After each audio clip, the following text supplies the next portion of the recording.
కొత్త వాహనము, car, bike కొనుగోలు చేస్తున్నప్పుడు మీ కొనుగోలు చేసేటువంటి యజమాని పేరు మీద ఏ రోజు బాగుంది గత వారం అనేది వదిలివేయాలి.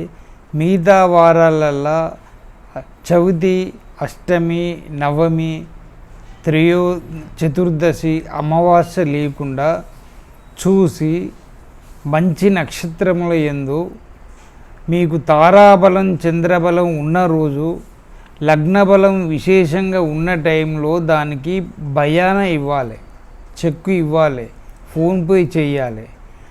ఆ కొనుగోలు చేసిన ముహూర్తం చంటి పిల్లను తల్లి ఎలా కాపాడుతుందో మిమ్మల్ని ఆ వాహనం కాపాడుతుంది.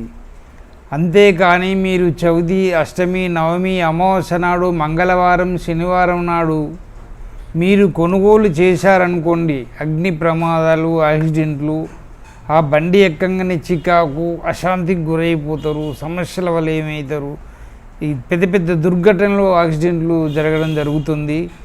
మళ్ళీ మీరు ఎక్కడికి ప్రయాణం చేసినా అర్ధరాత్రి 12 దాటిన తర్వాత 3 గంటల మధ్యలో మాత్రం మీరు ప్రయాణం మానేయాలి. ఎందుకంటే అది కలికి గంధర్వయాల మృత్యువు తిరిగే టైము. యాక్సిడెంట్లు అవుతాయి రోడ్ల మీద అరణ్యాలల్లో దయ్యాల పిశాచాలు తిరుగుతూ యాక్సిడెంట్లు చేసి ఒక్కొక్కరిని స్వహా చేస్తుంది. అర్ధరాత్రి ప్రయాణం మానుకోండి, శుభప్రదంగా జీవించండి.